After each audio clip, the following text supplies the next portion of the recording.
What in the world? What in the world? What's going on, man? It's your boy Big Low Country. I got my homeboy here with me. Yes, sir. We in the building. Man, what's good with you, man? Man, go ahead and introduce yourself to these folks, man. And because look, I know that you the man and everything, but our channels, I don't think they know each other. They don't know me. Your channel doesn't know me, and my channel doesn't know you. Yeah. Well, first and foremost, thank you so much for having me. Y'all already know it's your boy Big Low Country in the building. Thank you so much for having me. I'm Dylan Matthews. For the people that don't know, y'all can follow me or subscribe to the channel. It's just Dylan Matthews. You see it right there in the left bottom corner. So you see it down there. So just subscribe to the channel, and we're ready to chop it up. We'll talk some Falcons. We'll talk, whatever the people want to talk about. Hey, bro, ain't nothing wrong with that, fam. Ain't nothing wrong with that, man. So, I guess I want to ask you first, Dylan. Mm-hmm. What you feeling about this offseason so far? Like with the whole, changing coaches and everything. Like, how you feeling about it, man? I'm feeling pretty good. My boy. I feel like I say this every year, and I feel like the past couple of years I've been disappointed. I'm feeling optimistic, and these days I'm scared to feel optimistic because I feel like every time I feel optimistic, I get let down. But I'm feeling optimistic. I'm feeling good about the new regime. I'm feeling good about Arthur Smith. I'm feeling good about him bringing in Dean Pease. They already got the working relationship. He pulled Dean Pease out of retirement. We know what he did with the Tennessee Titans defense. Also, he's with the Baltimore Ravens. Terry Fontenot, we've seen what he's been pulling a lot of strings back there when he was with the Saints. He was with the Saints for like 16 or some years. He was with the Saints for a long time, worked all the way up, and that says a lot when you're not having to jump from franchise to franchise to move your way up to get an opportunity. The Saints saw enough of him to move him up internally. And so that, to me, says a lot. They didn't outsource anybody. They said the guy that we have in-house is good enough to, make it all the way to the top. So I feel good about Terry Fontenot. I'm feeling good about Arthur Smith and, what he was able to do with Ryan Tannehill, who a lot of people wrote off in Miami. So I'm feeling good for what he can do, what Arthur Smith can do with his offense, what Dean Pease will be able to do with his defense. And it just feels fresh, and it feels new, and it feels good. It feels like there's a fresh pair of eyes on this franchise, of some new judgment to come in and really reevaluate this team. So I'm really just feeling optimistic. And again, like I said, these days I got trust issues. I'm scared to be optimistic, but I feel good so far, man. What about you? How you feeling about them? Hey, bro. Well, first of all, I don't know how many of my shows you watched before, but I got this term that I use, and it's called getting naked. So what that mean? What that mean? So basically, what getting naked means is whenever you just have like an undying faith to a team, a player, or a coach, and it's not deserved. So I feel like a lot of people might be kind of getting naked for Arthur Smith, and he hadn't even coached it down yet, hadn't even had practice yet. That's true. That's true. We can all look at what happened in Tennessee and what he's done with Ryan Tannehill and everything, but I feel like because I don't know. I told you that I coached for a little bit. Football is just like life, man. Your circumstances determine how successful you are. Now, work and everything and talent comes into play, but sometimes being in the right place at the right time with the right people around you can make you successful. So, I'm optimistic, but I think we saw that same thing you're alluding to. We saw that in 2016. Dan Quinn, he was coming. I think that was year 2 for Dan Quinn. He came in. He had Shanahan in year 2, and that was just kind of lightning in the bottle for the Falcons, and that probably saved his job for a couple of more years. Because we caught that lightning in the bottle when we had Shanahan. Ryan was at an MVP level, a lot of thanks to Shanahan, and the defense was good enough to bend and not break. So, I definitely see what you're saying about being in the right place in the right time because we've seen it for our own eyes. Definitely. And for everybody in the chat, man, I apologize. I forgot my manners, man. I forgot my Southern hospitality. Man, we want to welcome everybody for chilling out with us, man. Thank y'all so much. I got my homeboy right here, Mr. Dylan Matthews. Yes, sir. Congratulations. I also want to congratulate you, man, for getting those 1,000 subscribers, man. Congratulations. Man, I appreciate that. Definitely. And, now I see that Miss Simone, she's in the chat right now watching. Yeah. And what's up with all these Eagle fans in the chat, man? Like what's going on with that? They say they're more Eagles fans than Falcons fans in here. What's going on? Man, I don't know what's up with that. I know I had some Eagle subs, but I didn't know if I had that. You got a lot of Eagle subs. I mean, I don't know where they coming from, man. Where they all coming from? Hey, bro, I don't know what to tell you. Oh, but man. yeah, man. I'm excited, but it's one of those situations where I ain't finna, I ain't finna start planning for the playoffs. I ain't finna say, hey, I ain't working, next year, this year coming in December because of the playoffs. I ain't gonna say that, So yeah. But I'm definitely eager to see how it unfolds because we gotta hope the team is good, and we also have to hope that everybody stays healthy. That's a big part of it too. Health is always a factor. Yeah. So because people forget that the teams that do make it to the playoffs, there is some luck involved as well. Because you got to be healthy at the same time. Got to be healthy. Yeah. Now, moving into free agency, bro, like, who have you had your eye on? Like, who do you think, somebody that you think we might be able to pick up or people that you think we might be cutting? So, as far as cuts go, I'm not too sure at who else we probably cut. I think we got the obvious ones out the way. We got Rico out the way, who, a lot of people, not a lot of people were surprised that he was going to be cut. I mean, it was just kind of the obvious move to do. Alan Bailey, that was another name that was rumored around already, even before, the season came to an end. Kurt Betancourt, I mean, that was what it was. So as far as cuts go, I'm not really sure who else we might see. I think there was maybe a little bit of, hummus to maybe Dante Fowler, but I think after only 1 year, and then he was dealing with a high ankle sprain, which he really should have sat himself out more. I mean, I know players want to play through as much as they can, but that's one of the injuries we all know that you really just can't play through. You got to let rest. So I don't think we saw the best of Dante Fowler. So I would like to see him for a full healthy season. Hopefully he can be healthy this year. So as far as cuts go, I don't know. But as far as additions go, I did talk about in an earlier video. Is it today, yesterday? I can't keep up these days. But Bud Dupree might be a guy as well. And I forget there was a defensive back, not Darquez Denard, who's already on the team, who I hope we re-sign. There was another one that I forget who, but I think we mostly would be in the running for, maybe a DB of that sort, because if everything goes the way you think it's going to go, if we go quarterback in the draft, which we're going to get into that in a minute, we'll see if we go quarterback in the draft or not. But if we do decide to go quarterback, I think we're probably going to get a DB somewhere, maybe in free agency, trying to get, a guy that can come in and help us out a little bit, really be a depth piece, maybe behind guys like Kendall Sheffield and obviously AJ Terrell, who had a pretty good rookie campaign. So we'll see, man. I got my eyes on a few people, but there's not too many we can look at. Also, Vinny Curry, because this draft isn't real heavy on edge rushers or defensive ends or things of that nature. So we might see Vinny Curry. That might be a pickup we could be looking at. Who would be a cheaper guy, rotational guy that we can add into the mix, especially since we let Alan Bailey go. We can see Vinny Curry come in and fill that void, who's been, doing a pretty serviceable job with the Eagles thus far. So those are guys, that we could be looking at on the cheaper end that we could afford. But as you know, my guy, we are broke with a capital B. So we're gonna see what happens. But I can tell you this much: whatever moves we do make, it probably won't be too many of them. Yeah.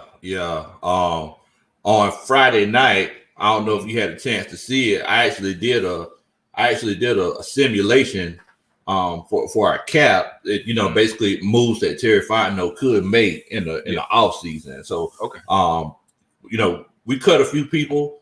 Everybody on the coaching staff and all my subscribers, they're on the coaching staff. That whenever I say the coaching staff.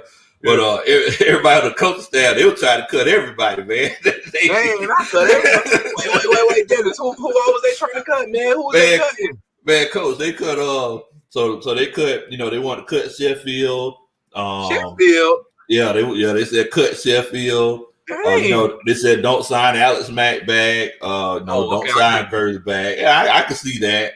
Yeah. Who else? They were calling for Rico and Alan Bailey way beforehand, and Okay, I makes mean sense. Luke Stocker, pretty much everybody. Dang. James Carpenter, they said good, and I could see that as I can well. see But Carpenter. yeah, I They mean really got they me on Sheffield though. They struck a nerve. yeah. Sheffield played pretty good these past couple seasons. I ain't had too much beef with Sheffield, and he's still a young dude too. He only just got past year 2. So come on, Yeah. we gotta give Sheffield a little more time. He hasn't been bad. I think he's been one of the better DBs. So hold up, coaching staff, give Sheffield a little more time. Give him a little more time, y'all. But you can't cut everybody. Alex Mack, I agree with. Carpenter, we always saw what happened with Bailey and Rico. So, I'm cool with that. Y'all on the right track, but give Sheffield a little more. Can't cut everybody. They were trying to cut everybody, Coach. I can't even remember. There was so many I can't even remember. And Coach Roman said that they want to offer Young Wei Koo $800,000. I'm like, what? What in the world? They can't even get the Pro Bowler a millie. They can't even throw a millie, Dennis. They can't throw a millie. Man, they can't even throw that Lil Wayne Carter too. They can't throw him a millie. Oh man. But yeah, man. But what we did was though, Dylan, we actually we were working with the restructurings, and we found out that if they, and this is all about how much liquid Arthur Blank has, but if they restructured, they could free up a whole bunch of cap space. And just the simulation that we did, it was like up to around $20 million. So wow. Yeah. Now we do know that you got to have like around $6 to $8 million for those draft picks. But I mean, you could still. I mean, there's a possibility you could go out and get some pieces to kind of add to this team. Right. Yeah. I mean, the one thing we all know about the NFL is if you want to find money and you want to create some cap, you can do that. I mean, look at what the Saints done. Now they're kind of paying for it now. But there is a way to shimmy some things around. There's a reason. I've said this in a couple of my videos now. There's a reason Terry Fontenot wanted the Saints capologist to follow him to Atlanta because he wanted to finagle some things and do some things and see what all exactly we could do and what all possibilities could be made with our cap situation. So in the NFL, if you want to find some money, you can find it if you try really hard. So, and that's just a testament to your point. There's money to be found in everybody's cap situation. Oh yeah. You're right about that, man. You're right. They basically like they want to try to find money and move money. They should have just called me because I do that every month, man. I said we'll wait to pay. He don't know what he's doing with it. He knows what he's doing with it. I said we'll wait to pay this guy till next month, and we'll pay this guy now. So hey, I don't know, man. You need to call Terry up, tell him to make you assistant GM or something. Call up Terry Fontenot, call up Arthur Blank, call up Rich McKay, and get him on the phone. Be like, excuse me. These folks getting naked. These folks getting naked. I'm just clicking them real quick. Now, if y'all don't get right, if y'all don't make these right decisions, these folks can put their clothes back on real quick. So y'all need to come let me help. You're true. Man, but I definitely think that they might make some moves happen. Now, I don't know if because what they were doing in New Orleans, it was just starting to get kind of ridiculous. Yeah, it was getting crazy. You're like, well, dang, are y'all ever gonna pay these people, or y'all just gonna keep putting them on layaway? Exactly. It's one of them things where you getting so much debt, you got to get in debt to another person to pay back the first person you indebted to. It's one of them.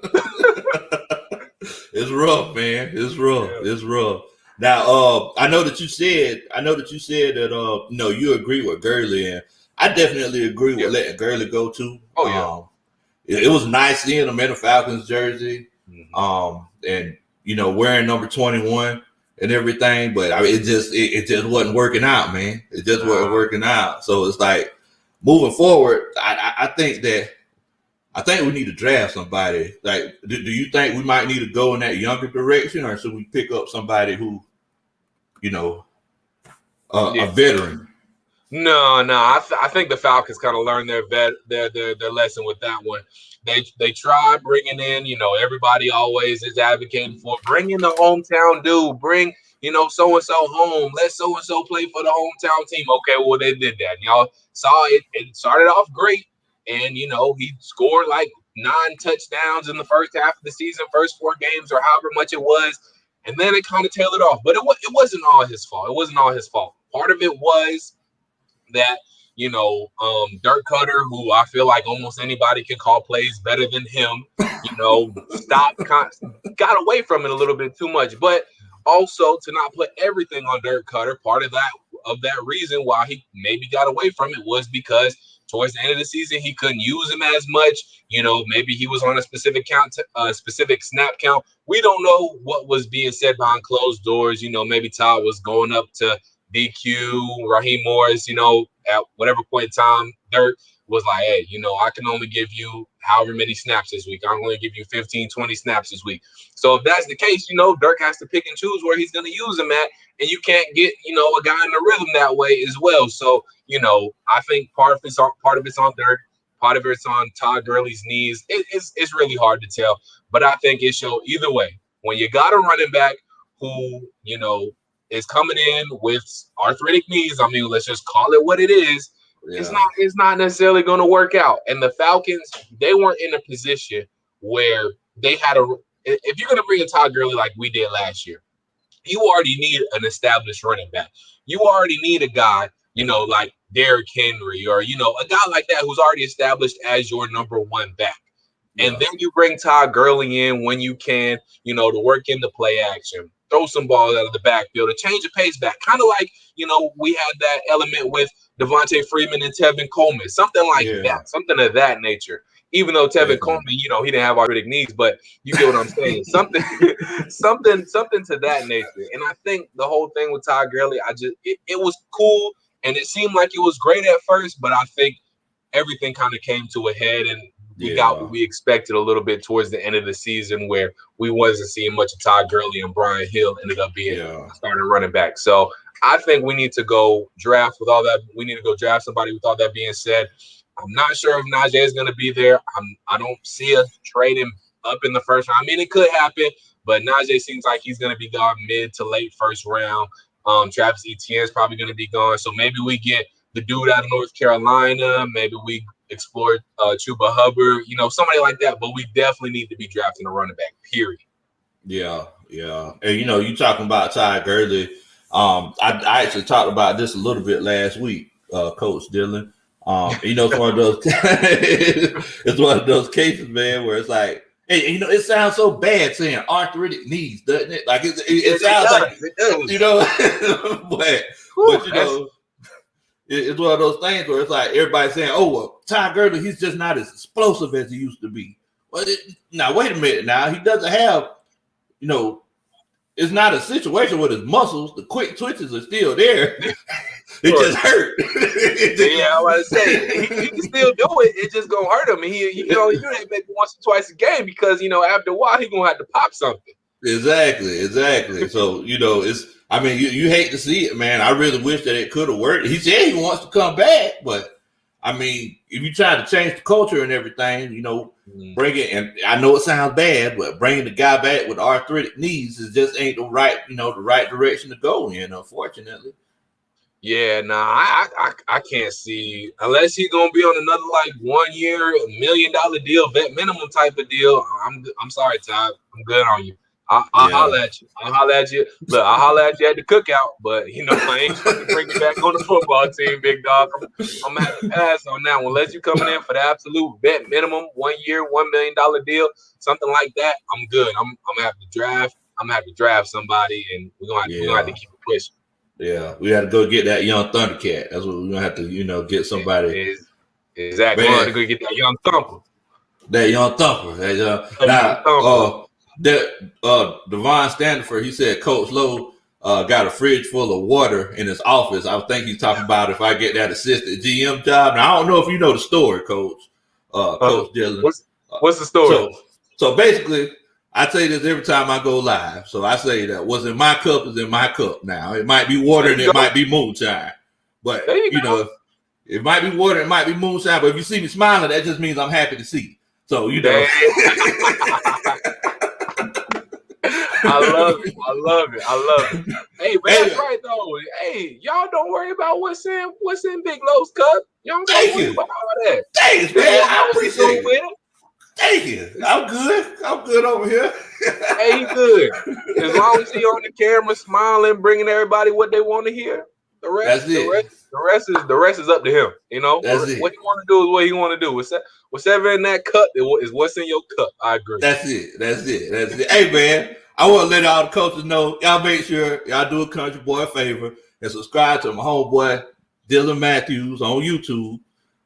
He makes a lot of great content. And also, if we made you smile, or if you learned something that you ain't know before you listen to this, or you're enjoying this at 1%, make sure you hit that like button. Definitely, man. Definitely. Yep. And all my people out there that's in the live right now, I appreciate y'all joining us. And make sure you subscribe to my guy, Big Low Country Sports. Make sure you subscribe to the boy. He's bringing you that great sports content too. He hasn't been on it for that long, but he's already taken over the game. And I appreciate him having me here today. So we're gonna keep chopping it up. All right, what's next on the docket, man? What you want to get into the draft? What you want to do? What you want to do with it? Well, I mean, and I know that you brought it up. You brought it up earlier. And I don't know if you want to say this for the end, or if you want to go ahead and talk about the elephant in the room now. What's that? This whole quarterback situation. Like I don't know if you want to wait for the grand finale for that, or if you want to, it's up to you. It's up to you. Let's go ahead and get into it. I think the people are ready for it. We 21 minutes in, so let's go ahead and get into it, man. Let's go ahead and do it. Well, I want to hear your take on it first. Should we draft a quarterback at number 4? Yes or no? No. Okay. No. Why is that? You got too many other holes that you need to fill. By the time we're picking, I think the two best quarterbacks in the draft are going to be gone, and Trevor Lawrence and Zach Wilson. And this is my opinion now. I ain't no expert. I just don't trust. Justin Fields to play in the NFL. Like, I think if he could play in college the rest of his career, he'd be great. But you're going to stay there for 4 years. So, but in the NFL, I think it's a whole nother situation, man. And all the coaches in here, they're kind of agreeing with me. They're saying no, they don't think we should. You got all kind of holes that you got to fill. The man that's writing the check said himself that we got to improve on defense and the running game. Yep. So, I mean, and you watch the games, it's kind of common sense, Yep. But drafting one with that 4th pick, I'm not really feeling it. What you think, man? You the expert? You the expert? What you think, man? I'm far from expert. Far from that. I just get on here and talk. Say what I feel, and if it stick, it stick. But it's tough, man, because I see it both ways. One, mm-hmm. I totally see the points where you don't expect to be here again. You don't expect to be at number 4 again. You want to try and get your guy now, because you don't know how long Matt Ryan has left. Even though it seems like he's at least got under the right system. I ain't saying he's not superhero. He's not a superhero anymore. I don't even know if he's necessarily Matty Ice anymore. He might be, mighty cold water. But I don't know if he's Matty Ice anymore. But Matty Ice still might be there. Might be some ice chips left. But either way it goes, it's getting close to that time where we have to start thinking about the future. I totally understand that. Definitely. But there also, if you are trying to win now, and I think it's ultimately going to come down to this: what does Arthur Smith? What does Terry Fontenot? What do those guys think? What does Rich McKay? What do they think this team? Where do they think this team stands? Do they think with the right pieces filled in, this is a team that could go to the Super Bowl in the next year or so? Or do they think this is a team that's, closer to needing to rebuild than to reload? So that's the ultimate question right there. And I think that's going to ultimately decide whether or not they go quarterback at number 4. But I think, honestly, Big Low, there is a way you can have both. Now, I was talking to, shout out to my boy Rick. We go way back since Maybach, that sort of thing. He was talking to me. He saw actually on AtlantaFalcons.com. I haven't seen this for myself. He was telling me this. But he was saying something about the Falcons. I don't know if this is official or not. This is me just telling you what he told me.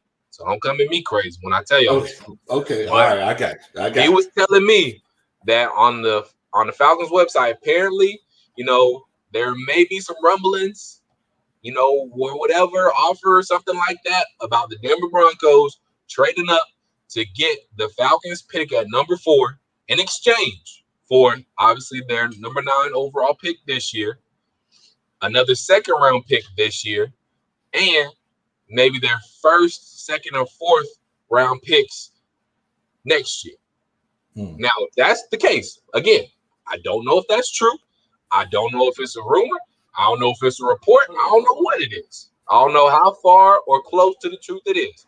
But if that's the case, the Falcons got to do that. If they get it don't even have to be from the Broncos. If you get any sort of offer where a team that we know is not going to be good next year, even if they draft a quarterback, like the Denver Broncos, like say maybe the Carolina Panthers, if we get a team like that offers us their first round pick next year in exchange for a high pick, a top 10 pick that they have this year, in exchange for another second round pick this year and their picks next year, the Falcons got to take it. To me, that's a no-brainer because one, you can go ahead and fill the needs. This year can be all about filling needs if that's the case. You fill the need, you get best available at whatever position you feel like is the most needed at number 9 or 10 or wherever it is that you traded back to.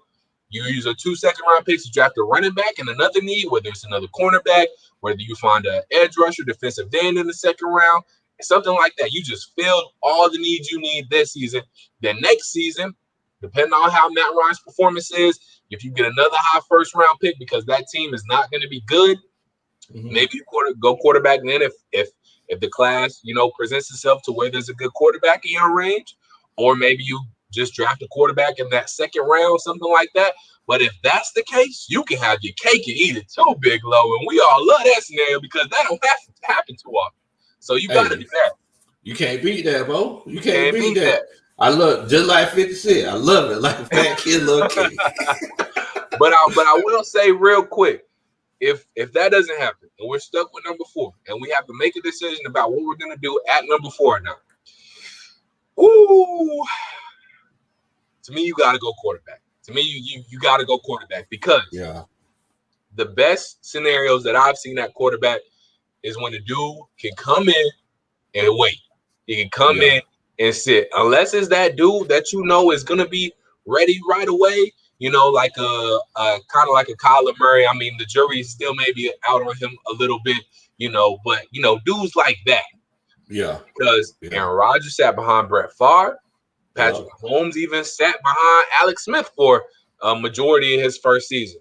I don't think Russell Wilson came in and started right away either. So he started. He started right away? Yeah, he won that job in training camp. Yeah. Okay, well, Russell Wilson was one of them dudes too. So anyways, Aaron Rodgers, Patrick Mahomes, dudes like that. And I'm sure there are other examples that I can't think of right off the top of my head. But there have been a lot of good scenarios where if you let the quarterback come in way behind, especially a dude like Matt Ryan, who's seasoned, won an MVP, been to a Super Bowl, multiple playoff wins. You let him sit and learn behind a guy like that, and I think Matt Ryan would be okay with, taking the guy under his wing and, suiting him up and suiting him up. So if we can have that scenario this year, I'm taking it. Because whether it's Zach Wilson, Justin Fields, Trey Lance, either one of those 3 guys, because if we do draft quarterback, it's going to be one of them 3 guys. Oh yeah. I'm sorry, I didn't mean to interrupt. I was just going to say, Matt, he's a corporate guy, so I don't know if you heard whenever they asked him, they said, "Well, would you mind, letting somebody work up under you?" He was like, "Well, look, we don't got to get along, like we don't got to be best friends, but Matt, he's professional. He's definitely very professional. So I mean, I definitely see what you're saying. I would prefer the first scenario because exactly. There's so many teams out there that need or they would make them better if they had a quarterback, like the San Francisco 49ers, like the New England Patriots, like the Denver Broncos. It's like we actually did a live mock draft. I think it was 2 weeks ago, coaches. and we traded back. We traded back twice in the first round. Oh, wow. And yeah. We traded back twice in the first round. We had 3 second-round picks. And okay. Yeah, and right there. yeah, man. So it's definitely both scenarios are definitely options. Now, I definitely want to shout out to Lamont. He said, "Do my eyes deceive me?" Shout out to that boy Lamont.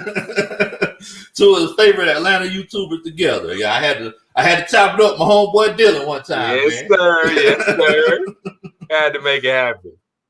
But yeah, man. Yeah, I definitely think you're right though, bro. Like both of those scenarios is like I wouldn't be mad at both of them because you don't want to be in a situation where you're saying, "Oh well, we're going to be drafting in the top 5 next year."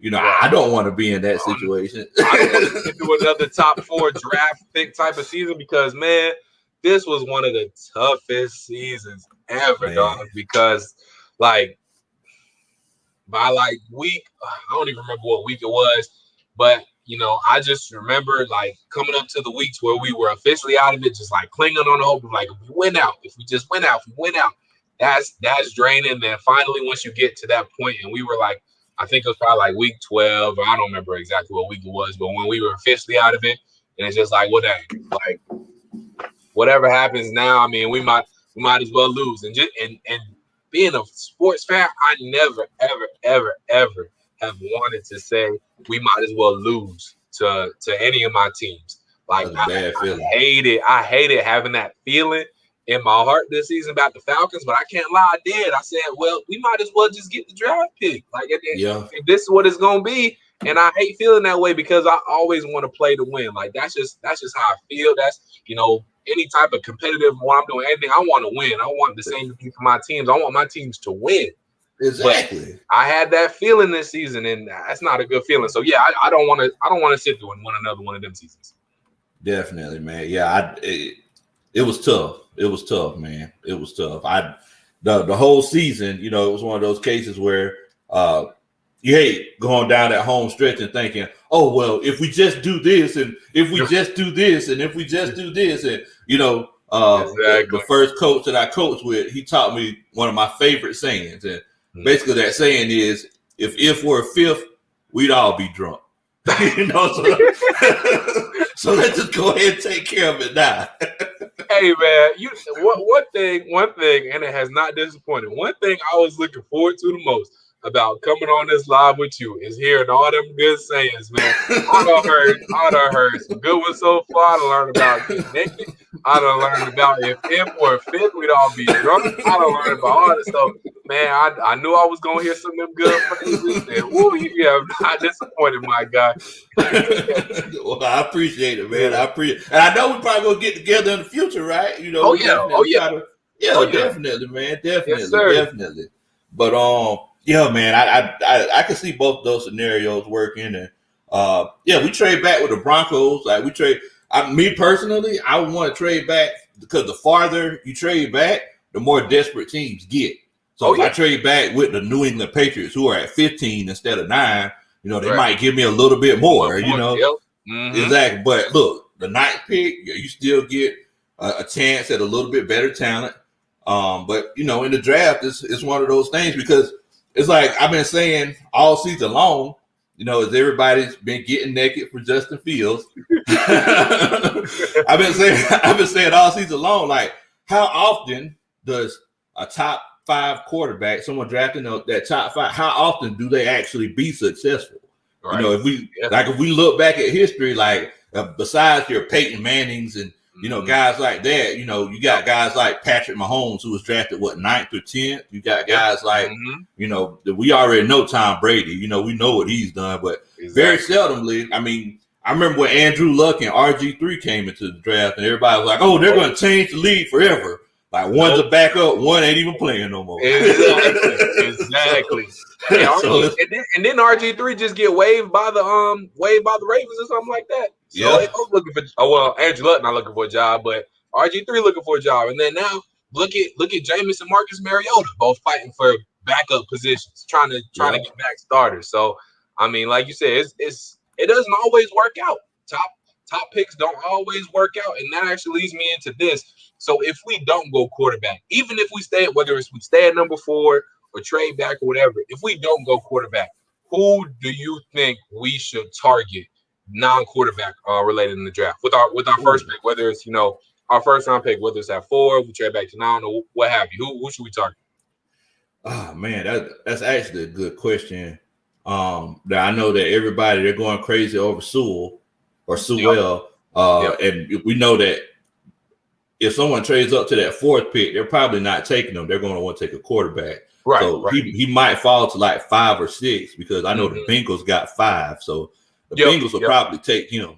I feel like the Dolphins don't take him, they go like wide receiver. Then the Bengals probably be next up to take him. Yeah. So it's definitely one of those cases. I'm thinking I might want to go with a cornerback, maybe Caleb Farley. Yeah. Somebody to pair with AJ Terrell, because I'm not really that sold on Gregory Rousseau. Nah, me either, man. I really? I know a lot of people have kind of been hyping him up, but I just don't think. Maybe if we were like mid first round or late first round, maybe. But like being top where we are, and if we stay closer to the top of the draft, I'm not drafting Rousseau that high. I just don't think he's worth it. I think it'd be a mistake when you got guys like Surtain, Farley, like you said, even like a guy like Micah Parsons or somebody like that. I would take, and obviously Sewell. Even I would take guys like that over Gregory Rousseau. I just don't think this is a very, at least first round wise. Now, when you get later in the rounds, we can talk. But at least first round wise, I don't think there are many first round caliber edge rushers, defensive ends out there, to be honest. Yeah, definitely. And I tell you what, who do you think that you might take in that particular case? If it wasn't so if you froze, I'm froze up. But I'm gonna go ahead and answer the question because I already know what question you was asking. But while we get you back, but I'm gonna go ahead and take. I'm right there with you, Big Low. I'm gonna have to go with cornerback too. Either Farley or Surtain. I could see either one going because, in my opinion, we got to shore up the back. Oh, I think we got him back. You hear me? Uh-oh. Okay, so my guy dropped out, but we're gonna get him back here in a second. Okay, I think he's coming back now. Here we go. Is my man back ready? All right, we should be straight now. Okay, I can't hear you though. Can you hear me? I can't hear you. I can't hear you. Okay. Sorry, we're gonna keep it rocking. Can you hear me? Okay, I got you now. I got you loud and clear. You good? It's all good, man. But yeah, I was just saying. So, what direction do you think you would go in that particular case if you went non-quarterback? So I'm right there with you, Big Low. I'm right there with you. I'm going cornerback too. Either with Surtain or Farley, I like either one. I really couldn't be mad at either one. Because we got to shore up this backfield, man. I know, edge rush is definitely a place of need for us, but that's just not there in the first round. So if we're talking first round, we need to go ahead and shore up another spot that's weak for us right now, and that's the cornerback position. I think we might have hit on AJ Terrell. AJ Terrell's looking pretty good so far. And then I think I like what we have in the backfield in the secondary so far, and at linebacker. I think we just need one more good spot. And I think we need one more good cornerback, and we can shore that up in this draft if we don't go cornerback. Because if we have a lot, so we got AJ Terrell. He's at one corner spot. I like that. DeMonte KZ coming back, put him at that free safety spot. I think he's going to move in that spot now that Rico Allen is gone. I like that. We need to go ahead and re-sign Keanu Neal because I love what I saw from Keanu Neal this season. He was back making plays, forcing fumbles, getting in the box and hitting folks, doing what we all expected and wanted Keanu Neal to do. So with DeMonte KZ and Keanu Neal in my two safety positions, AJ Terrell at one corner spot, if we get Surtain or Caleb Farley to show up that other corner spot, that secondary is going to be looking a whole lot better in my eyes. And then if we can somehow bring back Darqueze Dennard, he was really slot corner spot. So, man, if we do that, I think our secondary is close to being set, man. Yeah. I mean, because I know a lot of people are saying, we should cut KZ. Like, what do you feel about that? Like that whole KZ situation. Like, you think, he's the ball hawking corner. I mean, ball hawking safety that everybody's talking about, or you think that? I think he kind of takes too many chances. But I want to know how you feel about it. So you said who takes too many chances? I'm sorry, I missed it. KZ. Oh man, I can see where you're coming from, but Big Low is hard for me to critique because I mean this season he was injured, but I mean the season before he was the lead, he was top of the league, he finished with 7. So I mean he was taking chances, but he was guessing right. Like the difference between him and like Robert Alford, and I know Alford played corner all the way, and he didn't really play safety like KZ. And that's kind of, part of the reason too. KZ, I feel like he can afford to take a little bit more chances than a corner can because, he's more the help. He's like the free safety kind of playing, he's surveying the field. He's watching the quarterback, helping out his guys in the backfield. So I feel like he can take more chances. He can do what he has to do as a ball hawk, and that's what kind of that free safety position is to help your guys in the back and make plays on the ball. And that's what he did. He made plays on the ball. And so, whether he was guessing and taking wild plays or not, I mean, he was hitting on most of them, Big Low. So I can't argue with the man. The man's instincts seem pretty on point thus far. So I can't bash on him too hard. Well, you know what, man? I definitely understand what you're saying. Yeah, I think since we were playing that cover 3 a lot of the times, he was just in the middle of the field and he had to make a choice, But I think I got naked, Dylan. I think I got naked for a guy in the draft, bro. Yeah. I think I got naked for a guy in the draft, man. Andre Cisco, man. If we get Andre Cisco 2nd, 3rd round, man, he reminds me so. I'm not saying he's as good, but he reminds me a lot of Ed Reed. Like just watching that guy play and watching his instincts. He led the league he led the nation in interceptions for 2 years. He got hurt at the beginning of this past season, but I mean, whenever you get a chance, just watch some of his highlights. I mean, he's a beast. He's a beast, definitely. But and I just want to. Every time he makes a play, I just want to sing a Drew Hill song. I'm really hoping we get him just for that. Hey, that would be seamless fit right there. Seamless fit. Yeah, I'm gonna have to go check him out. I've heard his name for sure. I haven't had a chance to check out his highlights too much though. So I'm gonna check him out for sure. I appreciate you putting me on to him. So definitely. I mean, yeah, we're gonna see what happens. But I definitely think if we're not going quarterback, I think the route is definitely to shore up that backfield some more because I can tell you what I don't want to see. I don't want to see 26 out there on that field no more unless one of our new dudes has the number 26. But I don't want to see a 26 jersey with the last name Oliver on the back on our field anymore. I'm tired of that man. He can leave. I'm overly closed for Isaiah Oliver. Hey man, it's one of those cases whenever you see the backs of a cornerback's jersey a lot during the game, that's always a bad thing. That's always a bad thing, man. It's always a bad thing. I know a lot of people were kind of knocking Isaiah Oliver that first game of the season whenever DK Metcalf burnt his draws off. And I was like, look, man, DK Metcalf, he's a whole nother monster. So yeah, he different. He is different. So I can't be mad at DK Metcalf. And the thing about it was the crazy part about it is DK Metcalf wasn't his worst game. It wasn't even his worst game. It actually probably I don't want to say one of his better ones because I don't even know how many good games he actually had, but it wasn't one of his bad games. And that's telling. That's telling.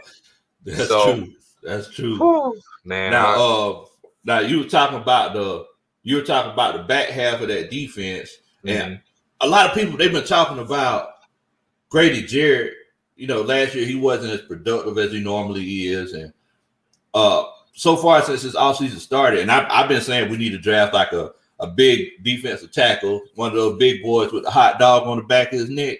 You want to get somebody like that, but everybody's saying that the reason Grady Jarrett's not doing what he normally does or is not playing that well is because he needs help. Now, I'm looking at this from a coach's perspective, and everybody's going to be mad at me for saying this, but it doesn't matter what the man next to you does at the end of the day. Like, you still got this, you're the third highest paid guy on the team. I mean, am I wrong for thinking that, Coach Dillon, or is that just me being hard-headed? Is Coach Lowe being hard-headed in this situation? You're not wrong. You're not wrong all the way, man. I definitely see where you're coming from.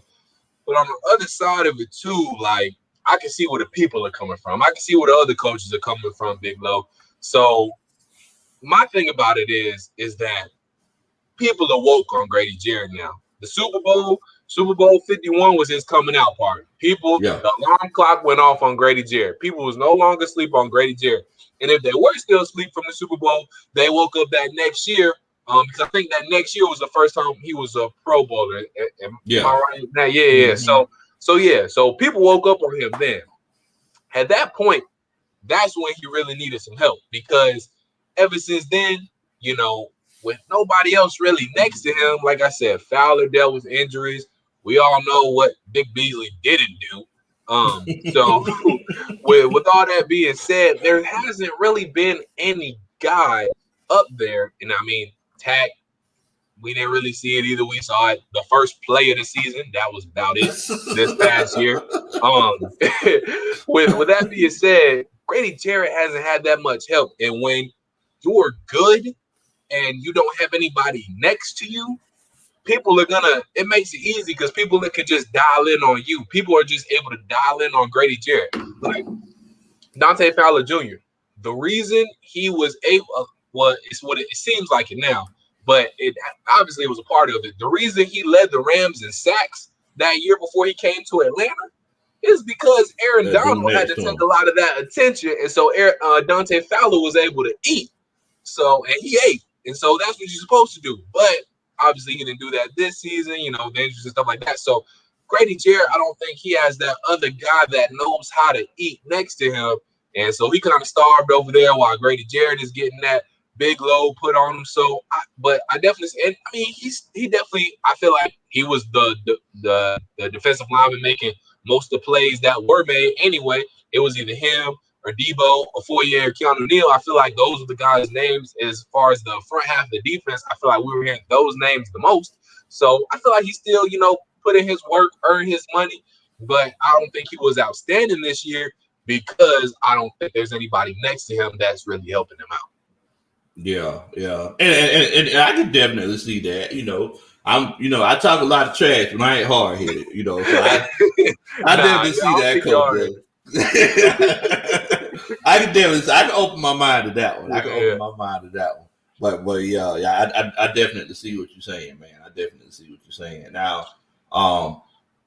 so moving forward, is there anybody? I mean, this is just throughout the draft. Is there anybody that you kind of had in mind that you would really like to have on the team? I mean, if it was just a perfect scenario, like, is there anybody that you would love to see wearing a Falcons jersey? Man, somebody I would really love to see wearing a Falcons jersey. I would really love to see Patrick Surtain wearing a Falcons jersey, honestly, because I think if we see him wearing a Falcons jersey, that means this regime thinks we can win now. And that's what I'm hoping this regime thinks. I hope this regime thinks, they can wait on the quarterback and figure a quarterback out later. And we can see another shutdown corner because, I feel like all the Alabama corners have been working out pretty good. You see Minka Fitzpatrick. You see old dude, I forget his name, Trevon Diggs, that went to Dallas. He worked out. He's been working out pretty well for them. So I think seeing Patrick Surtain in the Falcons uniform looks pretty good to me. So if I had to choose one guy, I think that's the guy I want to see most in a Falcons jersey right now. What about you? Who's the guy you want to see most in the Falcons jersey in this draft? Well, one of the coaches put it in here for us already, but this kid right here, Alim McNeil, he's a defensive tackle out of North Carolina State. I think he's like 6'2", 320. Got the best first step in the draft. I watched some of his highlights. He tipped the pass, caught the interception, outran everybody for the touchdown. Love to see that. He was running like he was running on fish grease, hot fish grease. But yeah, I mean, he's a big boy that can move. He's somebody that could take on double teams from Grady, because everybody's saying I'm being too hard on Grady. So, and like I said, maybe that's just the coach in me. But he could take on those double teams, but he could also shoot gaps himself, because in that 3-4 scheme, you kind of line up, head up, and take on a double team and try to collapse that pocket. But I mean, he could do both of them, because we think about this. Everybody thinks that we're just going to come out next year and be running that 3-4 defense. Yeah. But it's a transition period. Like, you got to consider your personnel and everything. So it's like, it's not going to be just 3-4, just straight 3-4. Like, they're gonna kind of blend into it, and I'm sure Dan Pease is going to do what's working for him. And Dean has said it himself. He's been on record saying they're going to go between 3-4, 4-3, all that good stuff. So he's definitely not committed to just one defense. So I think we're going to see a little bit of mix of everything. He said himself too, he's going to be blitzing from everywhere. Everybody on that team is going to be blitzing, which I love to hear, because I feel like that's when we were most effective. With the personnel that we have now, Big Lo, we need to be blitzing more. We don't have the 3 down linemen in place yet. Not to say that we won't get there, but currently, as of right now, as of February 21st at 8:56, 2021, we are not there. So we need to be blitzing more. And when Raheem Morris was doing that last year, we got home a lot more. We got to the quarterback a lot more. And I think Dean Pease realizes that, and he knows, okay, I don't have my 3 or 4 down linemen. I can just send and rely on them to get home and send everybody else back in coverage. So in that case, I'm going to have to get a little creative. I'm going to have to send some more people. I'm going to have to send Keanu. I'm going to have to send Debo. I'm going to have to send Foye. I'm going to have to send some other guys. Everybody on that team is going to blitz. Dean Pease has said it himself. We're not going to see just a 3-4. We're not going to see just a 4-3. It's going to be mixed of everything, like you said, because of the personnel. He's doing what he's got to do for the personnel. Oh, yeah, I meant to tell you that McNeil boy, you made Simone happy with that one, because anytime a person is brought up, shout out to her alum, she gets jumping for joy. So you made her happy with that one.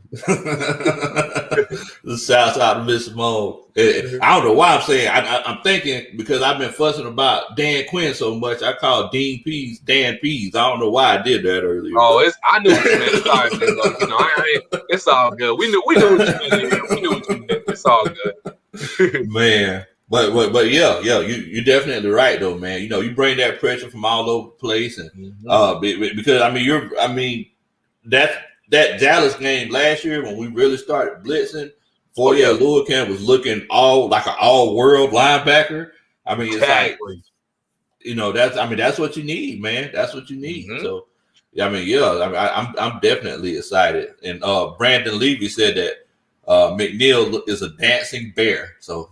I love dancing bears, especially on my defensive line.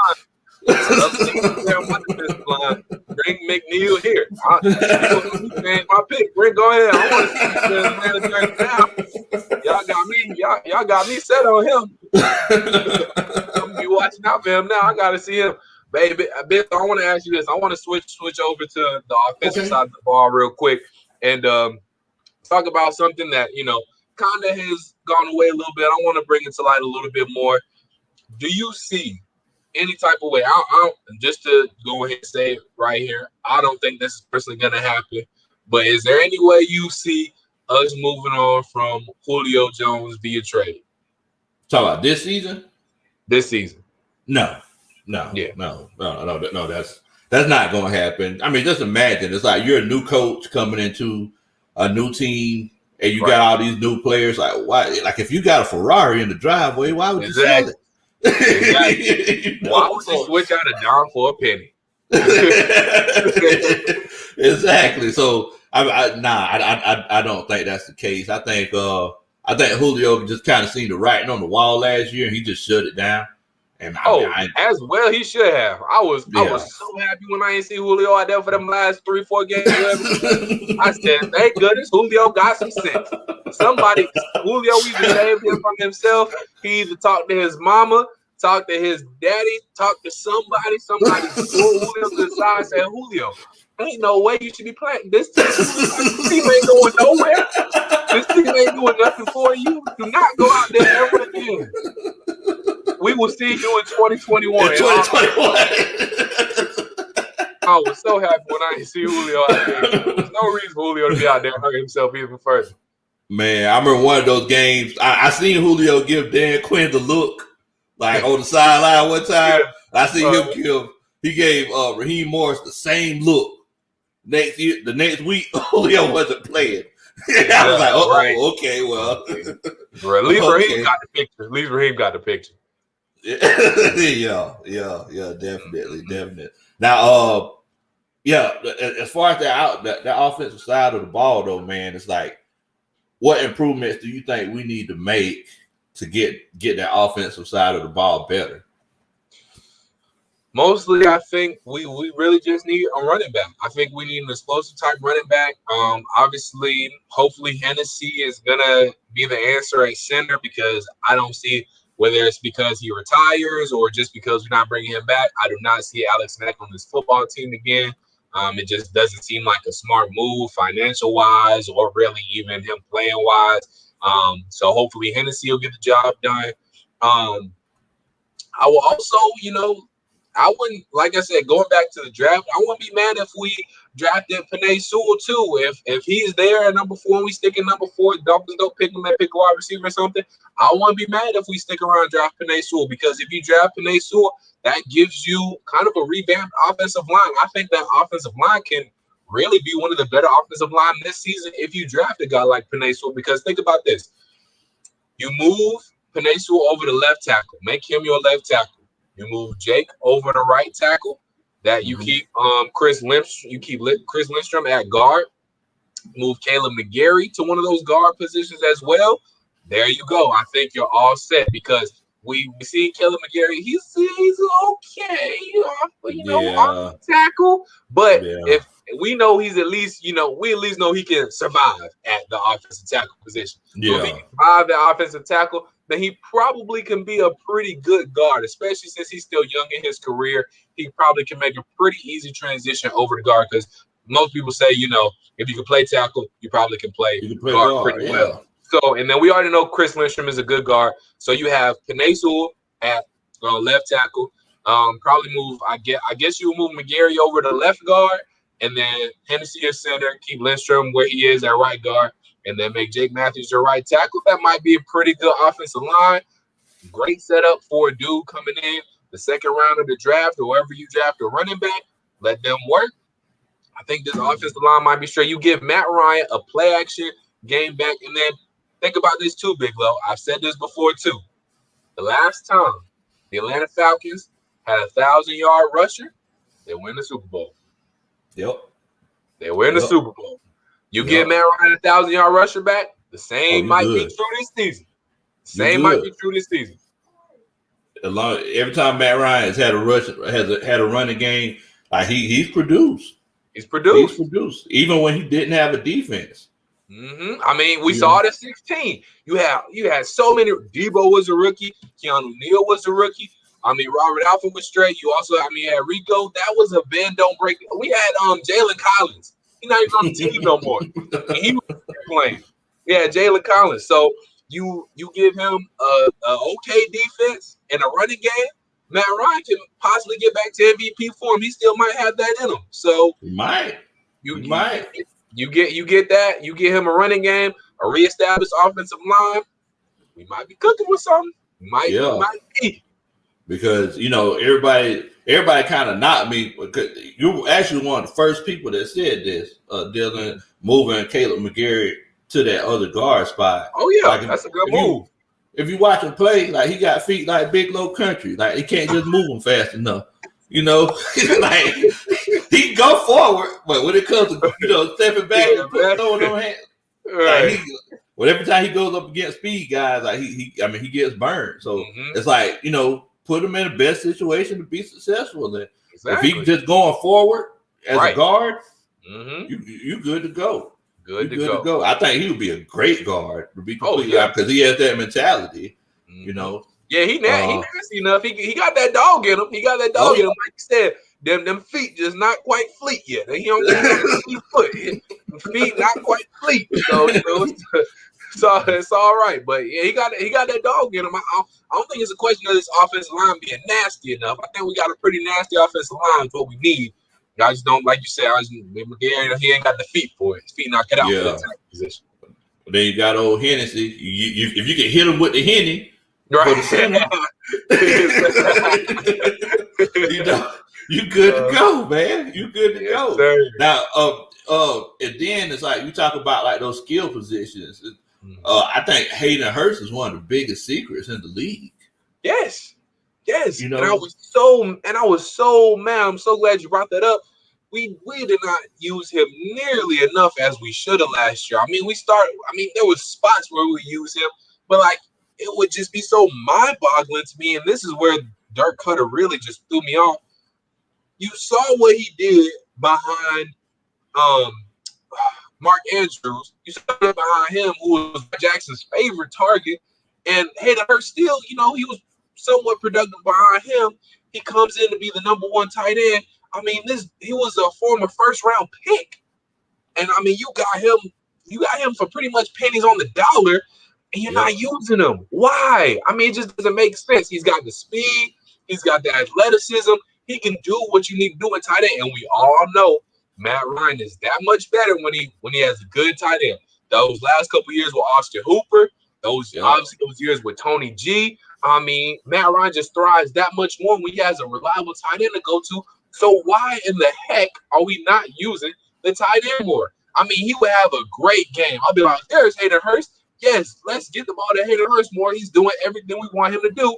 And then the next game, it just be crickets. I just wouldn't understand it. And then it's like, do you know the week that he had his biggest game? And I can't believe I'm saying this. The week that he had his biggest game was on National Tight End Day. No, they played. They played the Lions. I was like, so we know that he's capable of doing it. Right. We're just not calling the plays. Like we're just appeasing him because it's National Tight End Day. Like what in the world? Exactly. But somebody's calling you out in the comments, Dylan. What in the world? I'm glad you said that too, because I wanted to address this. Okay, so let me just go ahead and make this clear. I'm a diehard Falcons fan. Been a Falcons fan since I came out the womb. The reason that you don't see many Falcons things up here, I used to have them, and what we used to do is we used to switch out this here. We call this little space the studio. So we used to switch out the studio.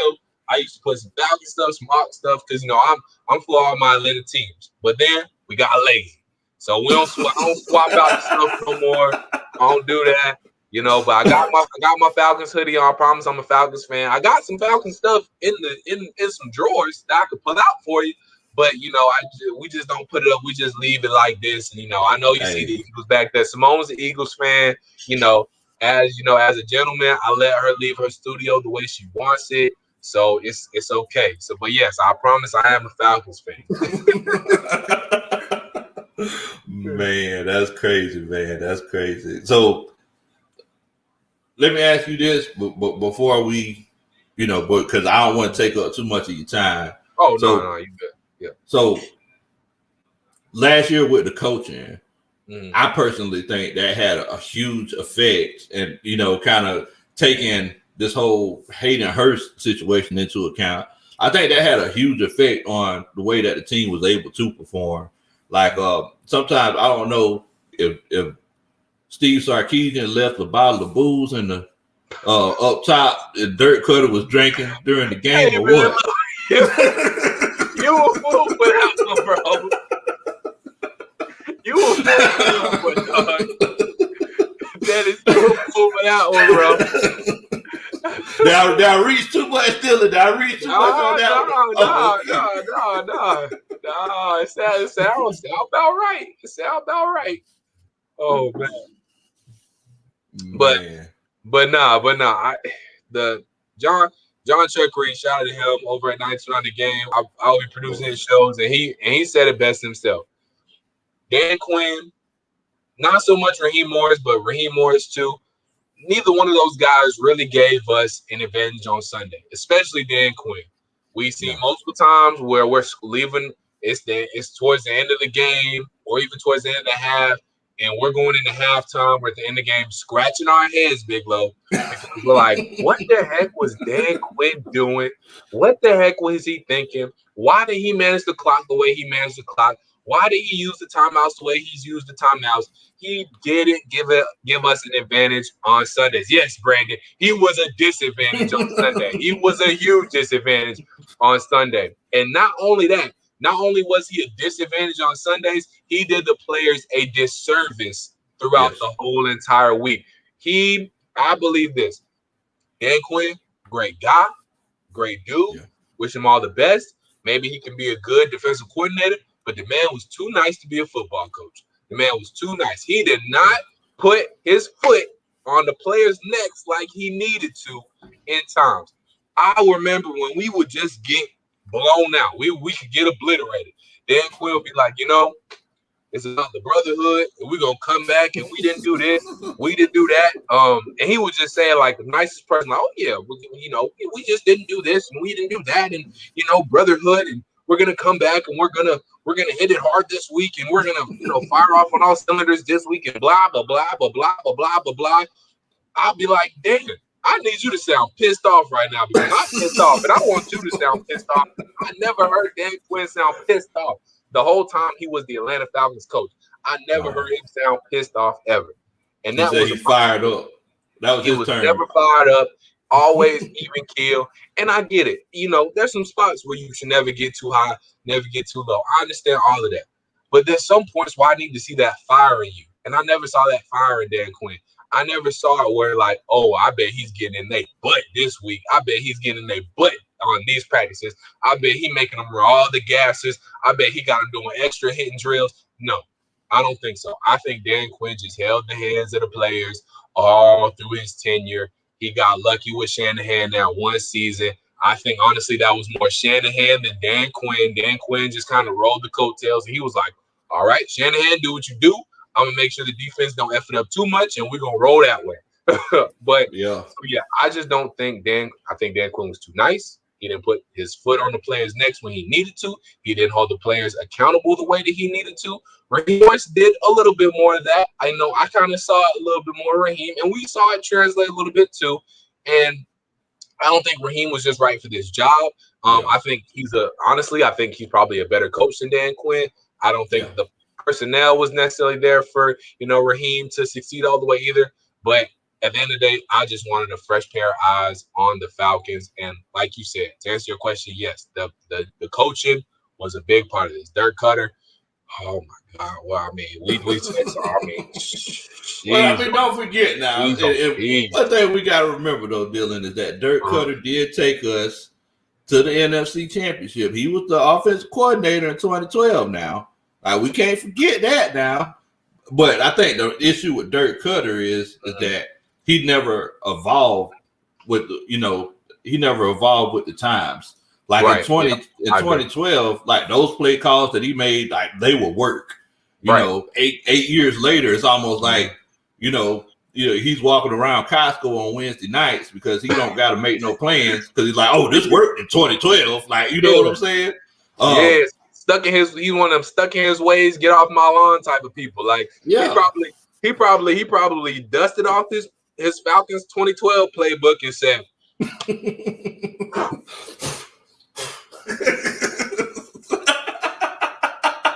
all right, this work. Yep, it working. Oh, I remember calling that in the Seahawks playoff game. I sure did. Yep. That beat Russell Wilson and Legion of Boom and them boys. Yep. All right. This will work. We're gonna go to work like that. Yep. I think that's what Dirk got the job. Yeah, I'm pretty sure. I'm pretty sure. And then it's like, you talk about Dan Quinn, man. It's like, sometimes whenever you're given good opportunities, or it's like I was saying earlier, football is just like life. It's about the circumstances that you're in. Right. So, Dan Quinn, he was in a great circumstance. He had great circumstances in Seattle. And I forgot to tell everybody, make sure if y'all are enjoying this, if y'all chuckled, smiled, or like any part of this, make sure that you hit that like button. Yes, sir. But so he was in a great situation in Seattle. Dan Quinn didn't have to do that much. In Atlanta, whenever he made the Super Bowl run, I ain't gonna lie to you, I was looking at it from my perspective. I was saying, can we let Dan Quinn go and keep Kyle Shanahan? Like I was legitimately thinking that. Like if I was Kyle Shanahan wanted was to be a head coach, I would have been like, well, Dan, like can you clean out your office, Dan? Like, Dan, I would love for you to stay in BDC. You can try your hand at just being the DC, but Kyle Shanahan said he wanted to be head coach, and quite frankly, I think he earned it. Exactly. So it's like at situations like that, even if you're good, like you get lazy. And so it's like you say, oh, well, look, I went to the Super Bowl and I just did what I've normally been doing. I've been to the Super Bowl a couple times in the last 3-4 years. So look, I'm just going to keep doing what I'm doing. It'll work sooner or later. And, now he's wearing different colors in Dallas. Exactly. Yeah. And then, maybe, and I never even thought about that. That's a really good point you make about, him thinking like, because that is true. Like he was in the Super Bowl and he won. He was in 3 Super Bowls and like because they went that was 2012 that they went to the Super Bowl and beat they went it in Denver because he was there when they beat Denver. Then they went the next year and they went and they obviously lost to the Patriots at the very end. And then he went with us in 2016. So that was, what year was that Denver Super Bowl? Was that 2011, 2012, or 2012, 13? I think 12-13 was the Patriots, right? Yeah, 12-13. Yeah, either way it goes, in like the past like 5 years, Dan Quinn was in 3 Super Bowls. So he was like, obviously I'm doing something right, like you said. So I'm gonna just do what it do. Like I'm just gonna show up. Yeah. Right. I'm gonna just do what I do. I'm gonna keep, like ISO Joe saying, I'm gonna keep firing off on all cylinders. And then obviously he saw now that it don't work like that. So yeah, definitely. Coach Roney said that letting Dan Quinn go and keeping Shanahan would disrupt the whole league. Coaches wouldn't hire the best assistant because they'd be worried that they'll lose the jobs to them. And I wish we could have though. And I mean that definitely makes sense. That makes sense. That makes sense. But gosh darn it, if you worry about that, then coach better. Like coach better. Like if you worry about somebody coming in there and taking your job, then most of the time they probably deserve your job. If you worry about coming in there and saying like, oh dang, I don't know about bringing this person in. They might be better than me. Like then they're probably better than you. Yeah, I mean, if you're feeling, worried, that's probably because they're better than you. I mean, this where there's smoke, there's fire. So if coach is gonna feel like that, then you just need to coach better and you need to make yourself better. Instead of being scared of somebody else and focus on what somebody else is doing, how good they are. Focus on making yourself better, and then. Like that's a life lesson too. Instead of being worried about what other people are doing, focus on you. Focus on you and not what other people are doing. So, if that's gonna be a case now with disrupting the league, well, disrupt it then. Disrupt it. Exactly. I'm trying to win, and that's what it would have helped us win. I ain't worried about the league. I'm trying to win over here. So exactly. I ain't worried about the league. The league ain't helping us win no Super Bowls. Exactly. That's all I want. I just want one. At this point, I'm happy with one, Big Low. I just want one. It don't even have to be a dynasty. I just want one. I feel like I got a half of one. Right. Right. Like gosh darn it. And they never let us forget about that half of one. That half of one becomes too much. Man, whenever I don't know if you if this is too emotional for you, but what was your reaction with that whole 28-3 situation? Like, how did you cope with that whole situation? I was pissed off for a week. I didn't talk to nobody for a week. I ain't gonna lie to you. I was it's actually funny because that Sunday I remember watching the game, being up 28-3. That was the first time ever in the Super Bowl where I was like, I don't give a darn about the halftime show. I don't give a darn about the commercials. Get back to the game. Being up 28-3 and then watching that meltdown. I'm gonna tell you, I'll tell everybody this. I'm gonna tell you where I knew we wasn't supposed to win that game. I knew we weren't supposed to win that game when Julian Edelman made that crazy catch off the shoe of Robert Alford, whoever it was. I was like, you know what? There's a greater power in this. The Lord don't want us to win this game. We not going to win this game. It's over with. I was like, obviously I still try to keep faith, but deep down after I saw that, I was like, I knew we not winning this game. I knew. That's whenever I see that. We not supposed to. We not gonna win this one. But yeah, I could, man. I was interning because I was at the University of West Georgia at that point in time. I was interning at a radio station on the morning show. I showed up at the morning show. I couldn't even talk about it. I was like, don't nobody talk to me. I'm gonna sit here and I'm gonna do this show. But I don't want to talk about nothing of what I saw last night. So, man, I was hurt. I was hurt, man. Man, I remember Dukes and Bill on 92.9 the game. We had Hug It Out Monday. And like that. That kind of helped us get through it, man. But it was tough, man. It was tough. Well, look, man, I ain't finna take up too much of your Sunday, man. But it's all good. I appreciate you for chilling out with old country boy, man. Thank you so much. Anytime, man. All y'all coaches, I don't know if y'all have already subscribed to Mr. Dylan Matthews, but make sure that y'all go over there and subscribe to him. And he makes great content. Him and Miss Simone, even though she's an Eagles fan, make great content, man. Great content. Yeah, and then all my people in the live, thank y'all for rocking with us and having fun with us this evening. I had a great time, Big Low, myself, and everybody else out here. Make sure y'all subscribe to Big Low Country Sports. Y'all see it down below. Go make sure you subscribe right now. Make sure you like this video, all of his other videos, so we can make it to the top together, man. I had so much fun. We definitely gotta do this again, man. Definitely, man. Definitely. Yes, as a matter of fact, because we're going to be getting prepared for this whole this whole draft and everything, and moving forward and moving like getting to this draft and everything. You think you might want to kind of come on in the future sometime before the draft and kind of chop it up with me to see what we got going on? Go ahead, pencil me in, Big Low. Go ahead, pencil me in. Definitely, man. Definitely, yes, definitely. And what I'm doing right now, I'm putting my link in the chat.